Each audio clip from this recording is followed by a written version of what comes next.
Jared Tisk. As you know, I'm the author of Breaking All the Rules, Cosplay the Art of Self-Expression.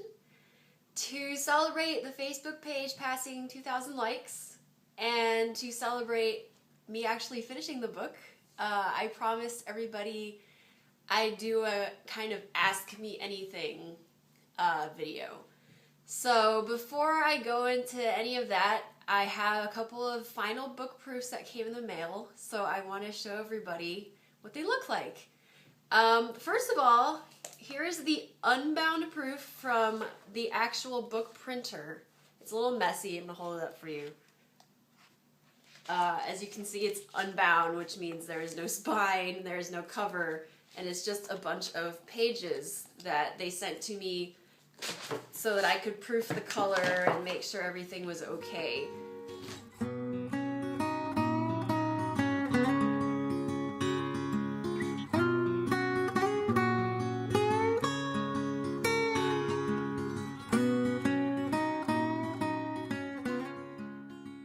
To get a sense of the actual bound copy of the book, I ordered a final proof from blurb.com, which is the print-on-demand service that I've been using to proof my books before I actually contracted with this printer who's going to print them.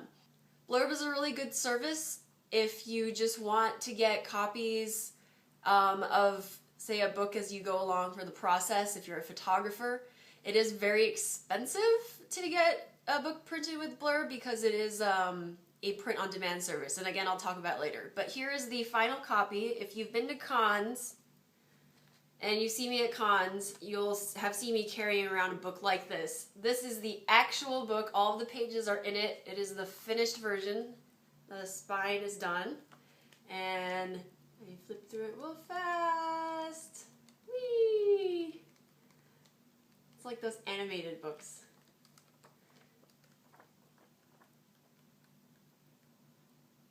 Ta-da! And that's the end.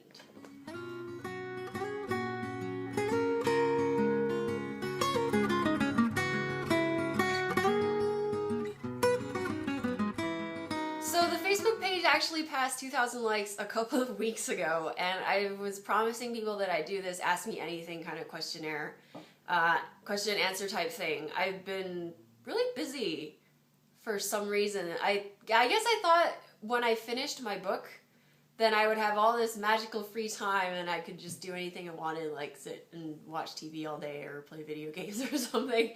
That hasn't really happened. I've had a lot of other things that I've been doing. I have a commission that I'm trying to finish. I have my costume for Comic-Con that I'm trying to finish. I've had a lot of people write in and interview me and ask me to write articles and stuff. And I'm also promoting my other book that I wrote last year, which is a novel. And since I'm done with all of this book stuff, I've been trying to get back on that wagon and promote that book. Which kind of segues into my AMA, because when I asked people for questions, the biggest and most pressing question, I guess, I got from people was, tell me about self-publishing. So, how to start? Self-publishing is a really big industry, and there's no one, I guess, big overall minion of self-publishing. I don't even know how to describe it. Like, a lot of people think if you want to self-publish, you go in, you learn everything, and then you're done. You know all the ropes, and you don't have to learn anything else about self-publishing ever again.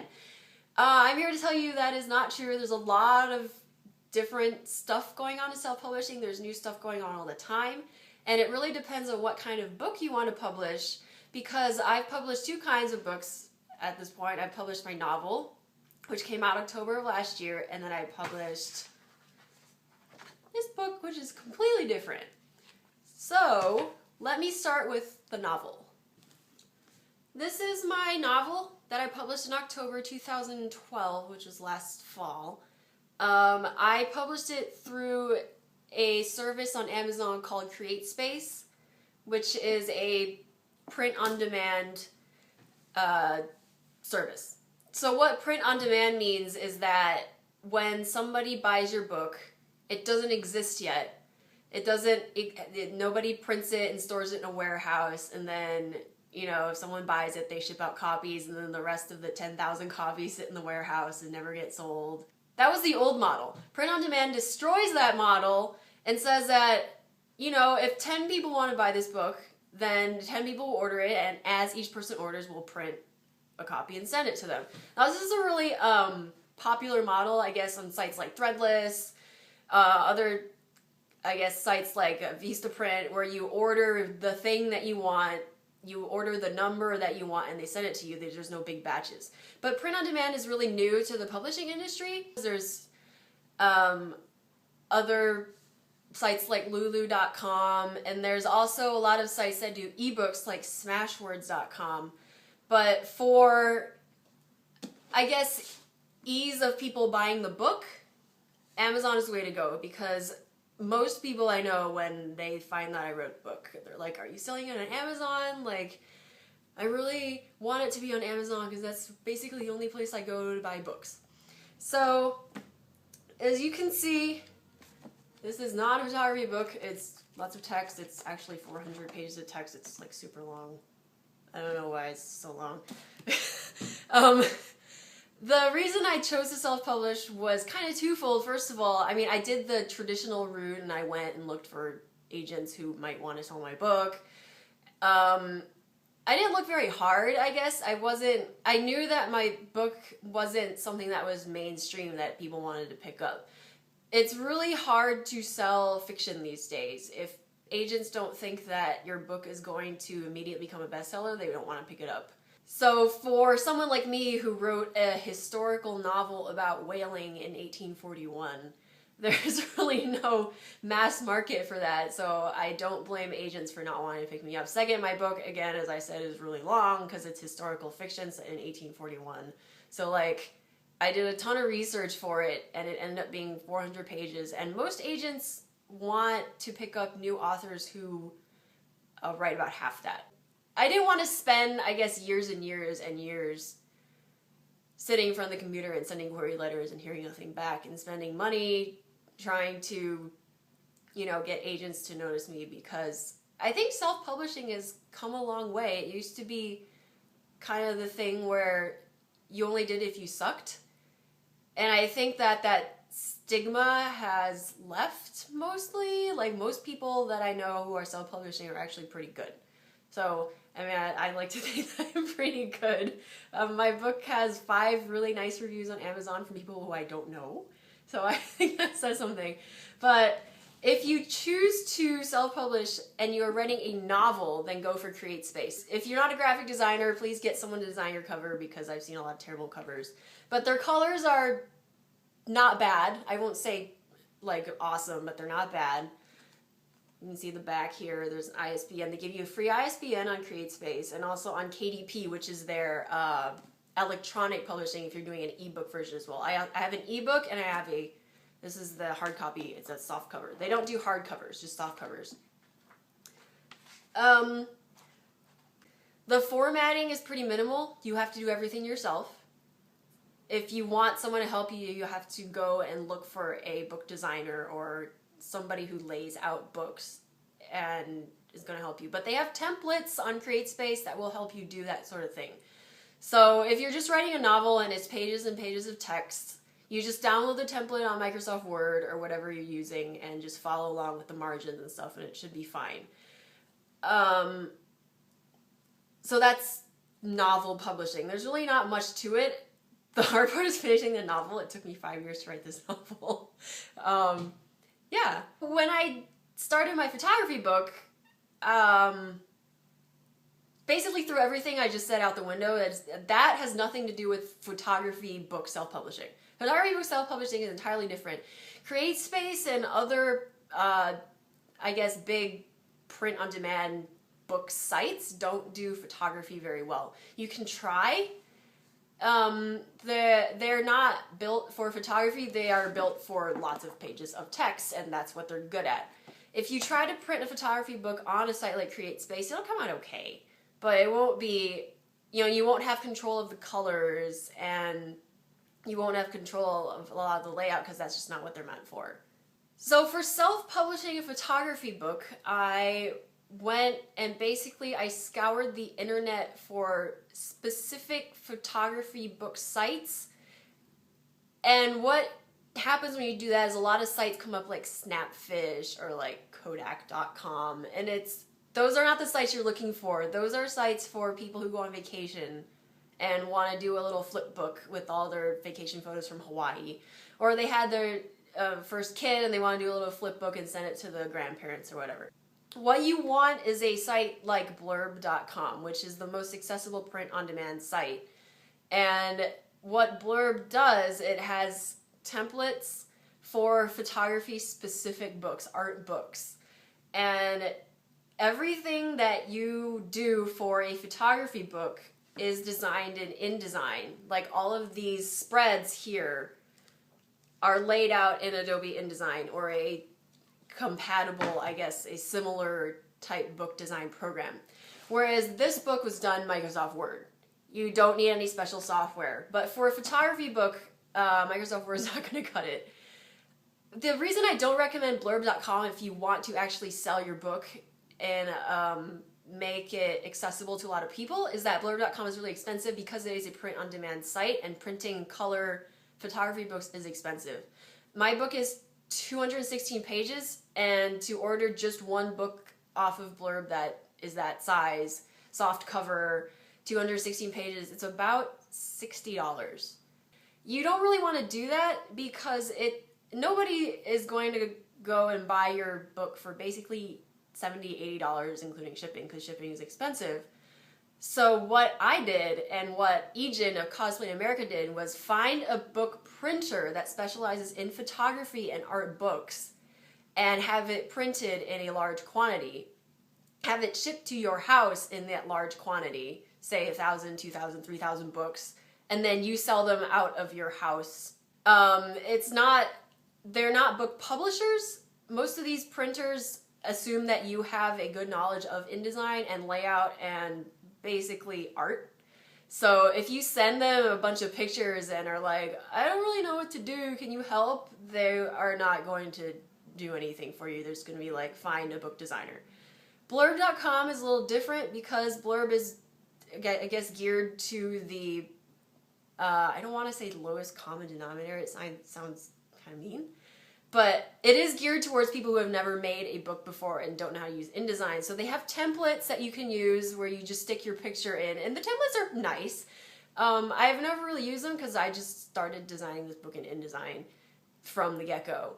But I mean, if you are looking to experiment with making a photography book and you've never done it before, blurb.com is a good way to go. The printer I'm using is called Edition One Books. They are located in Berkeley, California. They are not actually the ones printing the book. They did all the color proofing for me, and they are kind of the go-between between me and the actual printing press. So I outsourced my actual printing to a company in Hong Kong that works with Edition One Books. And they are printing the books. Edition One is the go-between to make sure that the colors and stuff are right so that I don't have to send stuff back and forth from Asia, which could take a long time. This pile of stuff here is their proof copies. They sent me to check the color and layout and stuff. And once they finalized the color and the layout and the cover details, they sent everything in one big thing to the printing press in Hong Kong, and the Hong Kong people will take care of it and ship the books directly to me. So yeah, that sounds a little complicated, but that's the difference between making a photography book and making a novel. So I guess if you have any questions, totally feel free to message me on the Facebook page or send me an email, jared.tisk@gmail.com. I know it's a lot of stuff. I tried to do it like a big overview, but it's a lot to cover. Self-publishing is a big area that is still growing, and it's very new. Okay, now that I've done my word vomit on self-publishing, here's the next question, which is, what inspired you to create this book? I wasn't sure I was going to keep cosplaying or taking photos because I was getting a little disillusioned with the cosplay community, as a lot of you can imagine. It just seemed that maybe it was time for me to move on to other things. So I was like, well, maybe I can make a book and maybe it'll make me interested, maybe make people interested in my work, maybe I can like work with more people outside of, you know, the East Coast. So I was like, well, you know, how hard can it be? And yeah, it was really hard. I don't do it. Next question. How long did you spend making the book? I spent in all about 2 years making this book. I had the concept back in like early 2012, and I talked to some people about it. I thought about it. I decided to go with a crowdfunding site. People suggested Kickstarter. I went with Indiegogo just because I didn't know how many people would donate to me, and Indiegogo lets you keep the money. So I finished in early September taking photos. I'm actually just sent the final PDF copies out to Hong Kong, and it's almost October. So yeah, mostly 2-ish years, a little less than 2 years. Okay, next question. How did you decide who to interview and who to include in the book?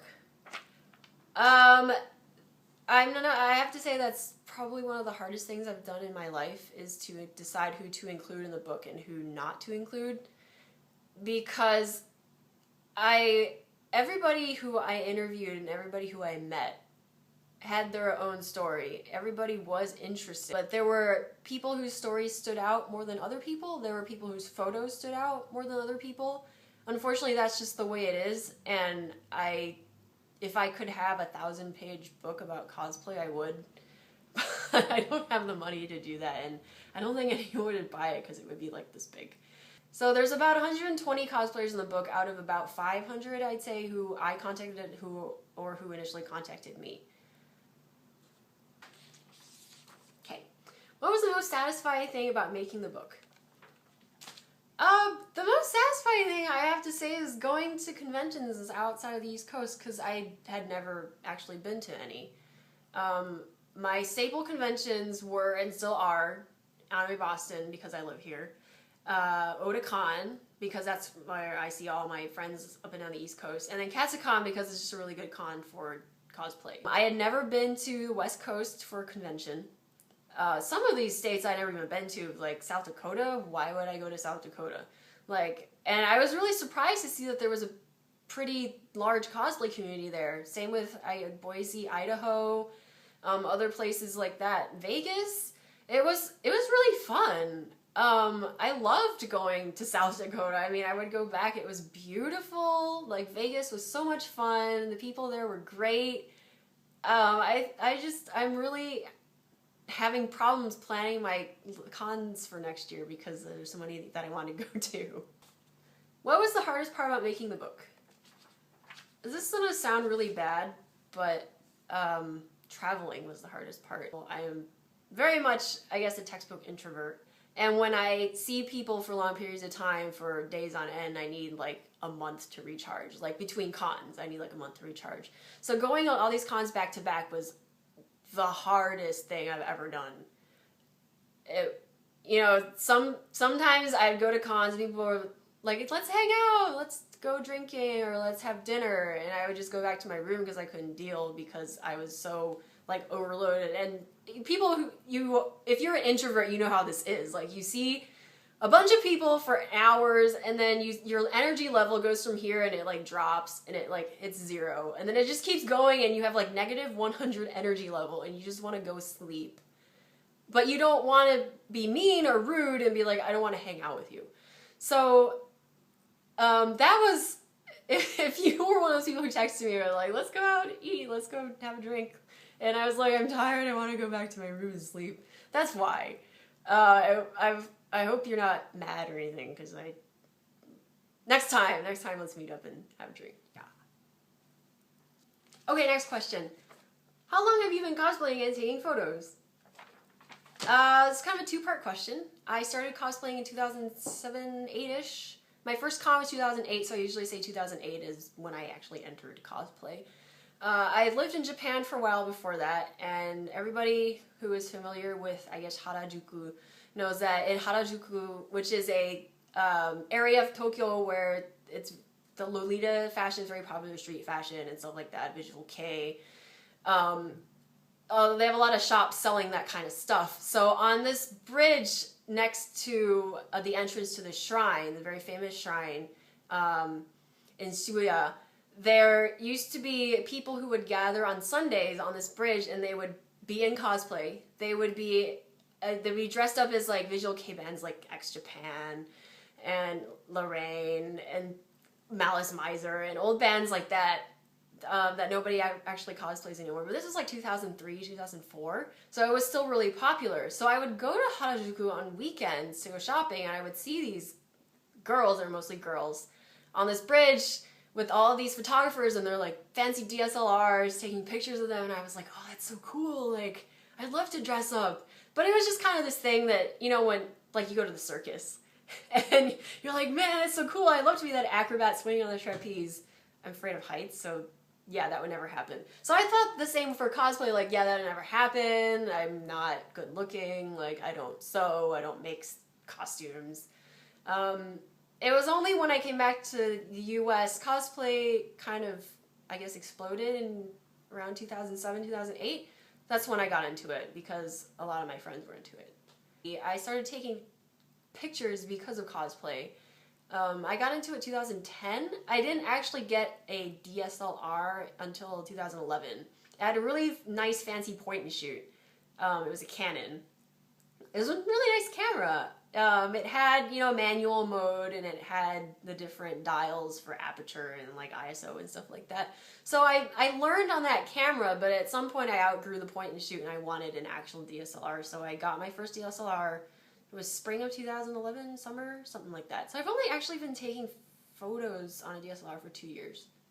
I don't like to admit this because some people are like, oh, you're kind of a poser, like, you never use film, you haven't been doing this for so long, like, get out. But you know, yeah, 2011.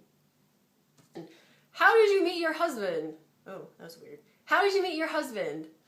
Has pretty much nothing to do with cosplay, but someone was interested, so I will answer. My husband, Shane Tisk. Tisk is a real name. And I met in Boston at this little sailing club called Community Boating. And when I say sailing club, it sounds really fancy, but Community Boating is kind of like this budget sailing place for people who have no money but still want to sail. It's on the Charles River, and you pay like $50 for a month, and you get to go out on these little boats, and you get to learn to sail, you know, put up the sail and use the rudder and like tack and jibe and all this stuff. Yeah, I used to be a big sailor until I got married. Then we ran out of money because we bought a house, so we don't really sail anymore. That's how I met him. He was a friend of a friend, and I actually walked past him at the boathouse because I didn't know what he looked like. So he was just this guy standing there. I was like, why is that guy standing there staring at me? He's kind of weird. I hope he's not a creeper. Yeah, so I married him. That's never discount people you think are creepers because you might end up marrying them. Okay, do you have any dream characters? Wait. Do you have any dream characters you like to photograph? This is a hard one. I like to photograph groups. Groups are fun. I'm a big Final Fantasy fan, so like, I've done a lot of big groups. I'd like to do a Final Fantasy X group. I would love to do a Macross group of any kind because I am the world's biggest Macross fan ever. If you are a Macross cosplayer and you have a group, please contact me. I will fly out to your con and I will shoot you because that would be awesome. Last question. I get asked this a lot. What cons are you going to in 2014? So I have my list of 3 standby cons that I go to every year, which is Anime Boston, Otakon, and Katsucon. I'm looking into going to Anime Matsuri in Houston again because I had a lot of fun there. I'm also looking at going to KawaiiCon in Hawaii because I met a bunch of Hawaiian cosplayers doing this book and they really want me to come hang out with them. Obviously they're not going to pay for my plane ticket or anything, so we'll see if that actually happens because it's expensive. What other cons? I would love to go back to a con one of the new cons I went to this year, the one in Vegas, which is AnimegaCon, which is tiny, but it was fun. And the other tiny one, which is SodecCon in Rapid City, South Dakota, which was also super fun. And I recommend, if you want to check out a tiny con, check out both of those cons. They were awesome. I will probably not be going back to DragonCon. As a lot of you know, I didn't really enjoy it. It's just not for me. I know it's a lot of people's favorite convention, but I didn't like it, so I probably won't be going back. People keep tossing around ColossalCon, you know, maybe I'll go someday. It sounds like a good time. I don't know. I am in talks with some con directors about maybe being a guest or an invited artist at the cons that they run, but nothing has really come up yet. If anything comes up, I'll let you know. And if you are a con director and you would like me at your con, feel free to contact me. I would love to come to your con. I love new cons, as long as they're not back to back and I'm not flying every single weekend like I did before. If you want to see this proof book, I will be bringing it to New York Comic Con, which is October, I think, 11th through 13th. It's in 2 weeks. That's my last con of the year. I'll be doing a panel with a couple of people called Geeks of Color Assemble, and it's about basically being a minority in geek culture, whether it's just news media or publishing, or in my case, cosplay. I'm the cosplayer on the panel. So it's going to be a really fun panel, and I will have my book there, so if you want to come up and look at it after the panel, feel free. The book is at the printer. As soon as I know dates, shipping dates and stuff, I'll let you know. Also, I am going to have a book launch party in New York City, in Brooklyn, sometime either late November, early December. I can't quite pin down the date yet because I don't know when the book is going to ship. And this all depends on shipping from Asia and customs and things like that. So as soon as I have a date for that, I'll let you know. If you can make it and come to Brooklyn, it's going to be at a photo studio, so everyone's welcome to come in costume, and there'll be lights and stuff set up so you can get your picture taken. There'll be food, and there'll be prizes, and it'll be fun. So, yeah, I will see you guys later. Thank you so much for watching, and thank you again for your support.